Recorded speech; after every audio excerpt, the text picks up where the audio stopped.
कौन है गडकरी जी जो बातों का जिक्र कर रहा है? हमने देखा प्रकाश जावड़ेकर जी सफाई देते हैं, आप चार बार बोलते हैं। अब आप एक बार एक करो, वो जो बोलते हैं ना तीखी बात। मेरे जीवन में एक इच्छा है कि एक तुम जो लोग है ना, तुम बैठो और हम इंटरव्यू लेंगे एक बार, हमको भी आपको उधारने का मौका मिल जाए। भाई मेरे घर में मिला तो बताओ कौन सा इक्विपमेंट मिला। एक बहुत अच्छा मेरे मित्र ने बताया, लोकतांत्रिक पार्टी है, बहुत अच्छी लोकतांत्रिक पार्टी है। प्रधानमंत्री किसी मंत्री को तो विदेश लेते नहीं, कोई मंत्री विदेश जा नहीं सकता उनकी प्रधानमंत्री की अनुमति के बगैर, या जाने भी चाहे कैंसिल होता। कोई मंत्री अपना पीए तक तो, प्राइवेट सेक्रेटरी इनके 90% मंत्रियों के पास तो कल तक जब तक पार्लियामेंट थी वो नहीं थी। प्रधानमंत्री ने इनको बता दिया कि जो दूसरे मंत्रियों के पास यूपीए के वक्त उससे पहले पीए थे, हमने आज तक न पीए का, प्राइवेट सेक्रेटरी का धर्म पूछा, जात पूछा, आप बीजेपी के साथ थे, आप किसके साथ थे। इन्होंने वो अंकुश लगाया। जो मंत्री को सेक्रेटरी, वो मंत्री ज्वाइंट सेक्रेटरी में उसकी पूछ नहीं है, उसका सेक्रेटरी बनाने में उसकी पूछ नहीं है, डायरेक्टर बनाने में उसकी पूछ नहीं है। तो मंत्रिमंडल, आज इनका मंत्रिमंडल, माफ कीजिए, गाड़ी है, बंगलो है, और साइन करके जो सेक्रेटरी आएगा वो अगर गलत कुछ साइन करवाएगा तो सेक्रेटरी माननीय प्रधानमंत्री जी को बताएगा। तो इनका तो वो बेचारे बहुत बुरी हालत है इनकी। देखिए गुलाम नबी जी, आपकी क्षमा मांगता हूं। आप जब मंत्री थे तब कोई भी मंत्री अगर फॉरेन जाता था इनके कार्यकाल में, तो भी उनको प्रधानमंत्री की परमिशन लेनी पड़ती है। ये नियम है, इनके समय भी था। लेकिन आप भी जब फॉरेन गए तब प्रधानमंत्री की परमिशन लेकर ही गए। दूसरी बात, हमारे सरकार में से बहुत से मंत्री फॉरेन गए हैं, ऐसा नहीं, प्रधानमंत्री की परमिशन पर गए हैं। दूसरी बात, मैंने अपने डिपार्टमेंट में बाहर का प्राइवेट सेक्रेटरी मेरा लिया है, कोई प्रधानमंत्री ने मुझे रोका नहीं है, मेरा खुद का सेक्रेटरी। सर्कुलर है, सर्कुलर हमने पेश किए, डीओपीटी की तरफ से जारी समझ लो। सर्कुलर डीओपीटी ने जारी किया। एक मिनट, सर्कुलर क्या है जरा समझ लो। आप देखो, सर्कुलर जरूर निकला है, सर्कुलर निकला है कि मैं बता रहा हूं ना, निकला है करके, मैं उसको बोलता हूं और कहता हूं ये सही है करके, ये भी बता रहा हूं आपको। सर्कुलर ये निकला है कि यूपीए के सरकार में जो मंत्री की, दिल्ली में एक खास किस्म की एक जात है, कोई भी पार्टी की सरकार आए वो ही सेक्रेटरी बनते हैं, और वो नाम दिल्ली में 300-400 नाम घूमते रहते हैं। जैसे इनके सरकार में जो प्राइवेट सेक्रेटरी वो हमारे तरफ घूमते, फिर केवल वो पहचान लगा के घूमते रहते हैं। ये प्रधानमंत्री का प्रिविलेज है। उन्होंने निर्णय किया कि पुराने यूपीए सरकार में जो मंत्रियों के इस प्रकार के सचिव थे, इतने साल उनका हुआ है, उनको नहीं लेना चाहिए। तो ये डेमोक्रेसी, ये प्रधानमंत्री का काम है कि मंत्री कौन पीए रखेगा और भाई ये किसका काम है? आपका काम है? ये तो मंत्री का काम है। मुझे बताइए, आपके पास आज तक में काम है, किसको कौन सा कार्यक्रम, ये अरुण पुरी जी का अधिकार है कि और किसका है? नहीं, मैनेजिंग एडिटर है इसके, उन्हीं का होगा। तो प्रधानमंत्री है। नहीं, लेकिन ऐसे ये परसेप्शन क्यों बन रहा है इस 100 दिनों में? ये परसेप्शन प्रधानमंत्री है वो मैनेजिंग एडिटर जैसा है, कौन सा किसको रखना, किसको बदलना, किसको करना, वो मैनेजिंग। तो यही कहते हैं मैनेजिंग एडिटर, वही खुद चलाते हैं और आप तो खाली कुर्सियां लेकर। और प्रधानमंत्री जी के निर्णय, अभी जैसे मैं हूँ, मेरे डिपार्टमेंट में मैं ज्वाइंट सेक्रेटरी, में कोई आपत्ति नहीं आई। नहीं, गडकरी जी इसकी सीरियसनेस से समझिए। सरकार चलाना कोई न्यूज चैनल चलाना नहीं है, ये थोड़ा दिमाग में रखना चाहिए। नहीं, आपको अच्छा नहीं लगा क्या? हमें वाकई अच्छा नहीं लगा। ये परसेप्शन एक सरकार का कैसे बन रहा है? देखो, आपको मैं पूर्ण बहुमत के साथ आई है। मैं मैनेजमेंट का विद्यार्थी हूं और मैनेजमेंट का प्रिंसिपल बताता हूं कि managing director is responsible for the progress और लॉस, जो भी होता है उसके लिए जिम्मेदार होता है, और इसलिए उसका ये काम है कि सबका कार्य का इवैल्यूएशन करे और उचित निर्णय करे, किसी को प्रमोट करे, किसी को डिमोट करे, किसी को बदले। वैसे प्रधानमंत्री हमारे लोकतंत्र में हेड ऑफ द मिनिस्टर होता है। माफ कीजिए, और उसके नेतृत्व में सरकार चलती है, और सरकार चलते समय वो अंतिम निर्णय वो करता है। माफ कीजिए, कोई फर्क नहीं है। माफ कीजिए, आपका बिजनेस कॉन्स्टिट्यूशन में इनके यहाँ कहा गया अधिकार थे? इनके यहाँ तो, इनके पार्टी में तो एक ही व्यक्ति सर्वोच्च, हमारे ये काय के लोकतंत्र की बात सुनिए, हमारे लीडर को, हमारे प्रधानमंत्री को हमारा सेक्रेटरी कौन, ज्वाइंट सेक्रेटरी, प्राइवेट सेक्रेटरी, उनको तो दूर दूर का पता भी नहीं।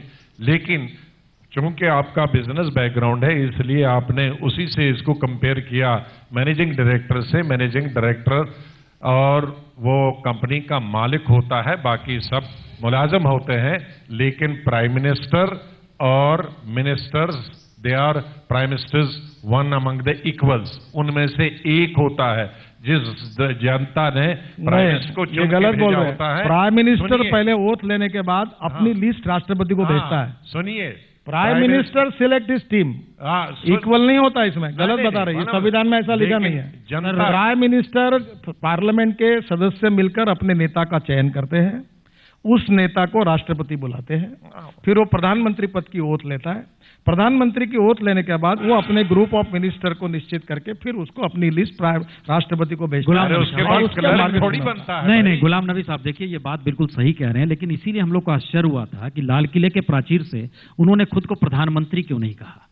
कॉन्स्टिट्यूशन में प्राइम मिनिस्टर एक पद है और उसके जरिए चीजें इंप्लीमेंट होती है। मंत्रिमंडल सामूहिक निर्णय लेने की स्थिति का प्रधान सेवक कहा, प्रधान सेवक क्यों कहा? पहली बात अच्छी बात कही, नहीं, बहुत अभिनंदन कर रहा है, इनकार है, बहुत अच्छी बात हो रही है। मंत्री यानी जनता का सेवक, अरे बहुत अच्छी बात है। इसका मतलब यह है कि मिनिस्टर्स जो भी नियुक्ति करेंगे, मिनिस्टर्स जिसको भी रखेंगे, वो लोग शायद करप्ट होंगे या करप्ट स्थितियों की दिशा में ले जाएंगे। प्राइम मिनिस्टर बहुत ईमानदार और स्वच्छ हैं, साफ हैं, पारदर्शी हैं, सिंगल पर्सन है। मैसेज ये जा रहा है, 100 दिनों का मैसेज है, सब कुछ पीएमओ है, क्या इनकार है इससे? देखिए, पहली बात तो ऐसी है, कुछ लोगों को अच्छा लगे या बुरा लगे, कुछ लोग स्वीकार करें या ना करें, कुछ लोगों का प्रधानमंत्री का चेहरा तक पसंद नहीं है, वो देखने के बाद भी इनकी तबीयत बिगड़ जाती है। ऐसे भी देश में बहुत लोग हैं, उनकी तबीयत बिगड़ती रहे, पर either you like it, may not like it. Ghulam Nabi Azad, ये ग्राउंड रियलिटी है कि इस देश की जनता ने नरेंद्र मोदी को चुनकर दिया और उनके नेतृत्व में सरकार बनाई है और प्रधानमंत्री नरेंद्र मोदी इस देश के नेता है। आइदर आपको सहन नहीं हो रहा, मैं आपकी भाव समझ रहा हूं, आपका दुख दर्द समझ रहा हूं। हमारे यहाँ कहते हैं सहन भी नहीं होता और बता भी नहीं सकते, ऐसी अस्वस्थता है, आपको समझता हूं, पर ग्राउंड रियलिटी यह है, आइदर इस देश की जनता ने लोकतांत्रिक मार्ग से इस देश में प्रधानमंत्री नरेंद्र मोदी को चुना है और नरेंद्र मोदी जी के नेतृत्व में देश आगे जा रहा है। किसी को अच्छा लगे या बुरा करे, इन्होंने सही कहा, हमारे 2 आए थे, तो 44 के आगे 2 भी हो सकते हैं। और इसलिए इस देश में लोकतंत्र में माँ बाप सरकार जनता है। आप भी काम करिए, हम भी काम करेंगे, अच्छा काम करेंगे तो रिपीट होकर चुन कर आएंगे, नहीं करेंगे तो फिर आपको अवसर मिलेगा और लोकतंत्र चलता रहेगा। मतलब बहुत साफ है गुलाम नबी साहब, आखिरी परिस्थिति, आखिरी फैसला वोटिंग से ही तय होना है इस देश में, और वोट के बाद आप सत्ता में आए तो आप कुछ भी कर सकते हैं। सोनिया गांधी रिमोट से चला सकती हैं, नरेंद्र मोदी पीएमओ को पावरफुल बना सकते हैं। ये स्थिति में देश आकर खड़ा हो गया है ना। देखिए, चाहने और न चाहने की बात नहीं है, वो प्रधानमंत्री हैं, ये सत्य है, और उनका फेस देखने और न देखने वाली कोई ऐसी बात नहीं है। कुछ लोगों का फेस देखना तबीयत बिगड़ जाती है। प्रधानमंत्री कौन है? पहले से जब से वो बेचारे बने नहीं थे तब भी उनका चेहरा दिखता था तो डर जाते थे। हमारा डायलॉग था ना वो शोले में, हमारा बेटा सो जा नहीं तो हमारा सिर्फ इतना। तो ये गब्बर सिंह है क्या? ये गब्बर सिंह नहीं है, पर वो जैसा डर था ना, नरेंद्र मोदी के कार्य कर्तृत्व और नेतृत्व के कारण ऐसा एक नेतृत्व देश में निर्माण हुआ है, टक्कर लेने वाला, जिससे अनेक लोगों को डर पैदा हुआ है, क्या अपना क्या होगा, दुख, डर, असहायता, और इसके कारण वो चेहरा देखते हुए इनकी तबीयत बिगड़ जाती है, ब्लड प्रेशर बढ़ जाता है, तबीयत बिगड़ जाती है। अपोजिशन परेशान है, मंत्री भी परेशान है, दुकानें बंद हो रही है। नहीं है जी, उनके कारण तो हमको मंत्री पद मिला, हम तो परेशान होंगे। सुनिए, प्रधान, हमें कोई तकलीफ नहीं है, लेकिन हम जितने बाहर रहकर खुश हैं, ये इनका मंत्रिमंडल अंदर रहकर उतना ही नाखुश है।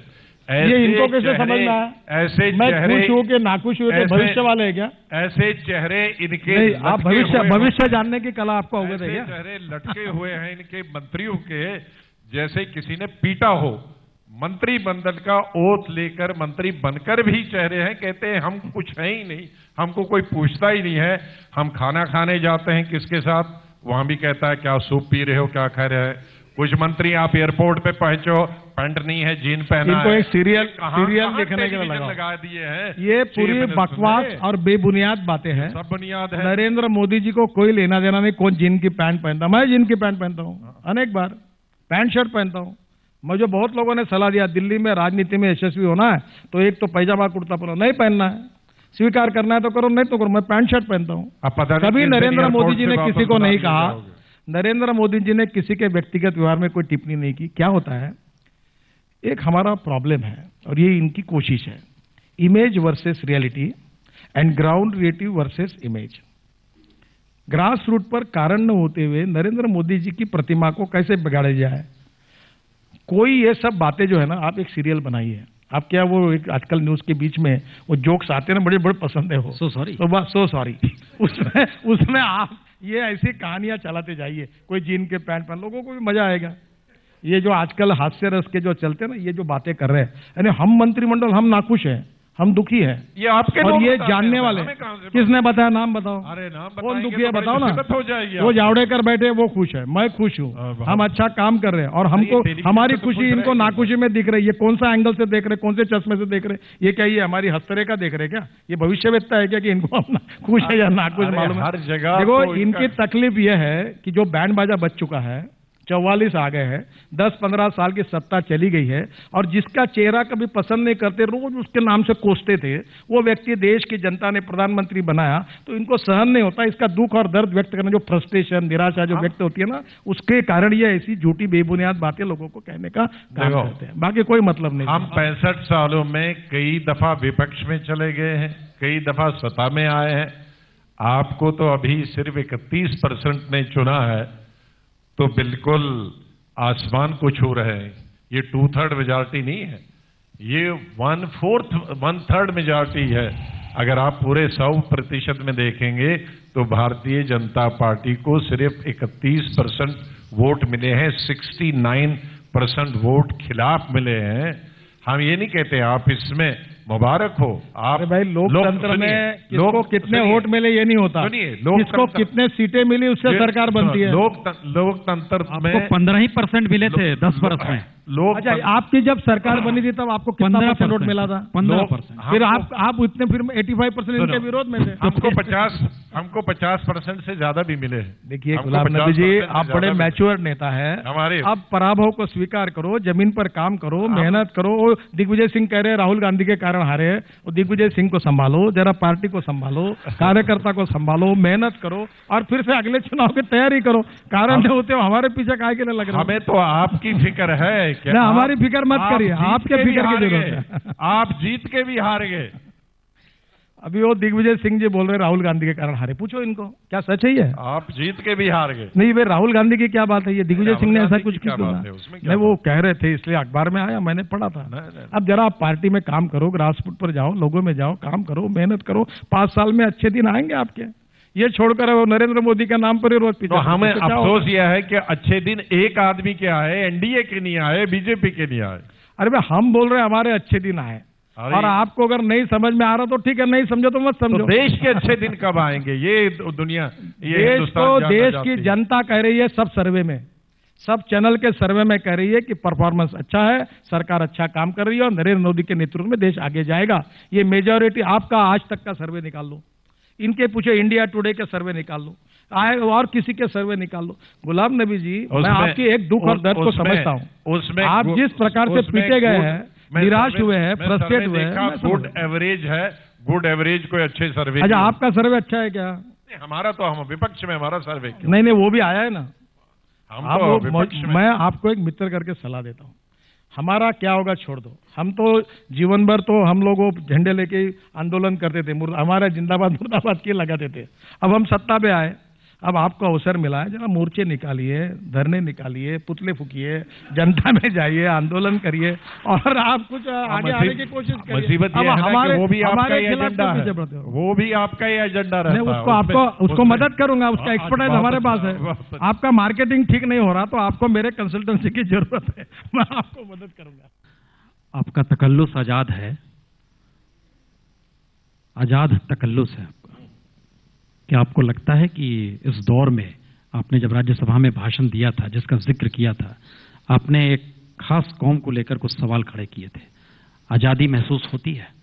भारतीय जनता पार्टी अच्छे प्रोग्राम बनाए, हमसे ज्यादा सड़कें, बिजली, पानी बनाए, लोग खुश हो जाएं, सरकार बनाए, हमें कोई चिंता नहीं। 5 साल 10 साल सरकार रहे, 10 साल सरकार रहे, 15 साल, लेकिन देश की एकता सबसे बड़ी जरूरी है।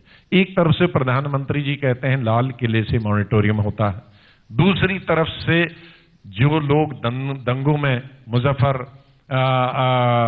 नगर में बाकी जगह उनको Z+ कैटेगरी, हम जख्मों को इस रूप में ना करें, हम जवाब ले लें, क्योंकि निवेश भी तभी होगा जब देश की स्थितियां ठीक रहेंगी। गडकरी साहब, देखो पहली बात तो ऐसे कि 3 महीने में कोई दंगे नहीं हुए। जिन लोगों को वोट बैंक की राजनीति करनी है वो जब तक हिंदू मुसलमानों को आपस में लड़ाएंगे नहीं और उनके मन में डर पैदा नहीं, इनका सबसे बड़ा कैपिटल है डर, फियर। माइनॉरिटी के मन में डर पैदा किए बिना ये चुनाव नहीं जीत सकते। 3 महीने में कोई दंगा नहीं हुआ, सबका साथ सबका विकास। अब ग्रेड आखिर में दे दीजिए, 100 दिन में क्या ग्रेड दे रहे हैं, उसी से बहुत चीजें तय हो जाएंगी। क्रेडिट इतना ही दूंगा, एक भी दंगा नहीं हुआ, ये क्या बोल रहे हैं कि भारतीय जनता पार्टी को मैंने शुरू में ही बताया था कि रीपैकेजिंग, रीनेमिंग में, और झूठ भी ये ऐसे बोलते हैं साफ सुथरा कि अगले को यकीन आ जाए। भाई 47 से लेकर आज इतने दंगे हुए हैं, उसमें बीजेपी RSS ही पाया गया, और आज भी देश में एक आदमी से कांग्रेस सबसे ज्यादा झूठ तो आप बोल रहे हैं। कौन से दंगे में बीजेपी RSS मिली? जरा एक दंगे का नाम बताइए। किसी से भी आप झूठे बेबुनियाद आरोप करते हुए आपने वोट बैंक की राजनीति की और लोगों को गुमराह किया, और आपने माइनॉरिटी को क्या दिया? चाय की टपरी, पान ठेला, कबाड़ी का दुकान, ट्रक ड्राइवर, इसमें कुछ नहीं दिया। पूरी माइनॉरिटी आज पिछड़ी है केवल वोट बैंक की राजनीति की। आपने तो माइनॉरिटी मिनिस्टर को हिंदी से हिंदू कहने पर मजबूर कर दिया। हमने नहीं किया किसी को। हम यहाँ पर ये सेशन को खत्म कर रहे हैं, लेकिन एक कमेंट के साथ, गडकरी साहब, आप 100 दिन में खुद को क्या मानते हैं? डिस्टिंक्शन है, 100 में 100 है, क्या स्थिति है आपके जहन में? देखिए, मैं ये मानता हूं कि ये शुरुआत है, इसका बेस मजबूत है। मैं कोई मार्क अपने को काउंट नहीं करता। नियत साफ है, इरादा साफ है, विजन क्लियर है। हम देश के भविष्य को, देश के तकदीर को, इकोनॉमिक स्थिति को बदलकर हम फिर से एक बार देश के ग्रोथ रेट को बढ़ाना चाहते हैं, बेरोजगारों को रोजगार देना चाहते हैं, और गांव, गरीब, मजदूर, किसान का विकास करके देश को आगे ले जाना चाहते हैं। बाकी मार्क कितने देना ये जनता ने ही तय करना है। बीच बीच में सर्वे भी आते रहेंगे। Thank you. बहुत बहुत शुक्रिया, बहुत बहुत शुक्रिया, बहुत बहुत शुक्रिया।